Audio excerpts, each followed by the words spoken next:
Correspondent Brianna Lyman, along with former GOP national spokesperson Elizabeth Pipko. All right, let me start with you, Brianna. This Gallup poll has got a lot of attention. It wasn't that socialism is going up; it only went up like 3 percentage points. But capitalism is beginning to go into free fall. So what's happening? How can we be the richest nation in the world and so people are losing so much faith? Well, I think it's actually very easy to understand. People who say they like socialism, it's not because they have these strong Marxist convictions. It's because they are misdiagnosing crony capitalism or corporatism as the free market, as capitalism. You mentioned some of the things. Think about big bailouts. Think about oligarchies. And think about corporate elites. That is a function of government having stepped in and intervened. And unfortunately, the knee-jerk reaction for younger people, especially in places like New York City, is we need more government intervention to fix that, not realizing it was government intervention that caused it to begin with. But also, Elizabeth, you know, you got Mom Donnie saying, hey, I'll make sure that everyone can go see the World Cup. I'll make sure the ticket prices are down. They offer a lot of things. It sounds like you're going to be getting a lot of stuff for free. It sure sounds like it, but it's never the reality. You know, it's unfortunate. You said America's the wealthiest country in the world, and people like Mamdani use that as a negative. But the fact is, we're not just the wealthiest when it comes to that dollar amount. We're the wealthiest when it comes to opportunity, when it comes to possibilities for those young people. That's what they're not being told. They're being told that people have more than them, instead of being told that in the one country in the world where they were lucky enough to be right now at this moment, they can have even more if they work their butts off. Another thing people are bracing for with Mamdani is a spike in crime, right? He's talking about letting thousands of prisoners walk free. And we've already seen, like, this crime issue. We saw the horrific murder of the Ukrainian woman. And, you know, we say, well, how can we fix it? And one thing that I don't think people understand, the recidivism is a big issue for me. We keep letting violent criminals out. So a person convicted of one crime has a 44% chance of being reconvicted. 2 crimes, 59%.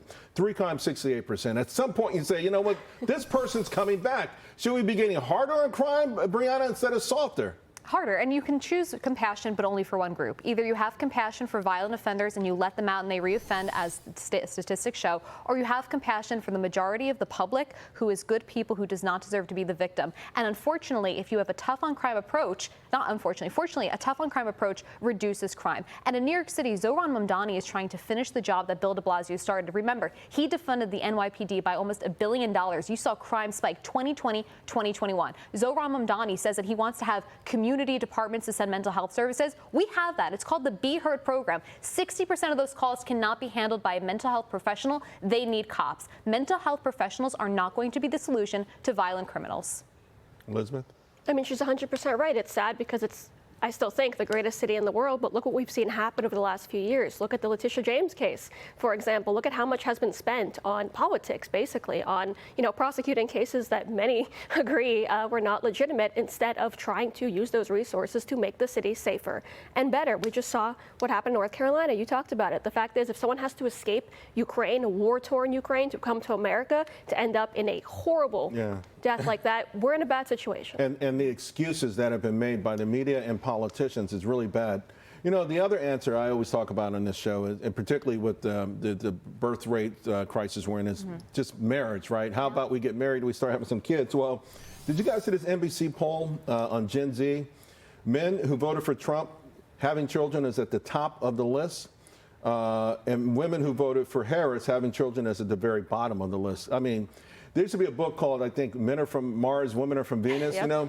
Now it's like the Republicans are from Mars, and I don't know where the hell Democrats are from. But, Elizabeth, I mean, if we don't get back to sort of the families as a nucleus, I think the country's doomed. 100%, and I think people miss that. They're very, you know, focused on the difference between the two parties when it comes to policies, foreign policy approach, for example, not value system. That's what actually changed between the two parties. They agreed 20, 30 years ago that we lived in the greatest country on the face of the earth. They agreed that having a family was important, that they wanted to encourage that. They agreed on basic things, and now they don't. One party encourages one thing, and one party encourages young women, for example, to separate themselves and live a very dangerous, I think, life. Yeah, and I also think this poll is interesting. While men do rank family, marriage, faith as higher, they're still not overwhelmingly there. And it's also women who voted for Donald Trump that have those things below. So this is what the result is of decades of the societal conditioning and ultra, you know, expansive feminism that has taught women to prioritize things that, one, do not make for a better society. You can't have a society without more children. Right. And two, women who are married with children statistically report higher rates of happiness. So it's actually good for women to pursue those things. Men who vote for Harris have been grounded spiritually at just 8% in terms of, this is, no one wants to talk about this anymore, but I really believe we have to bring God back into the schools, back into our lives, back into society. I don't think that I don't think we became the greatest nation on earth without it, and I don't think we could stay without it.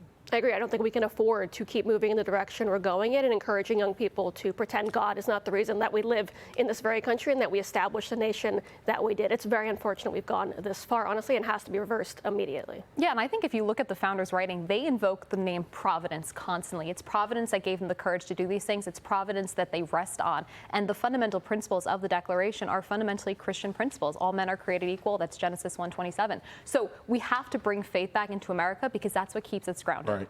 Yeah. Speaking of men being created equal, I'm going to read you a headline. Divorce plunged in Kentucky. Equal custody for fathers is a big reason why. Brianna, the new law sets 50-50 shared custody as a state standard, and it's hailed as a victory for fathers. Mm-hmm. Is that something you like? I'm torn on Not this. sure. I'm half and half on this because for one reason, I do think that men are unfortunately disproportionately impacted by divorce because courts automatically assume men might be the problem. On the other hand, there are a lot of instances in which women are trying to flee domestic violence and the husband is predominantly the problem. So it could be good, could be bad. I agree. I'm awkwardly split on this. At the same time, I think the fact that anyone's celebrating any kind of, move towards divorce is a really sad place to be. Yeah, unless you just got divorced. Anyway, Brianna, Elizabeth, thank you both very much.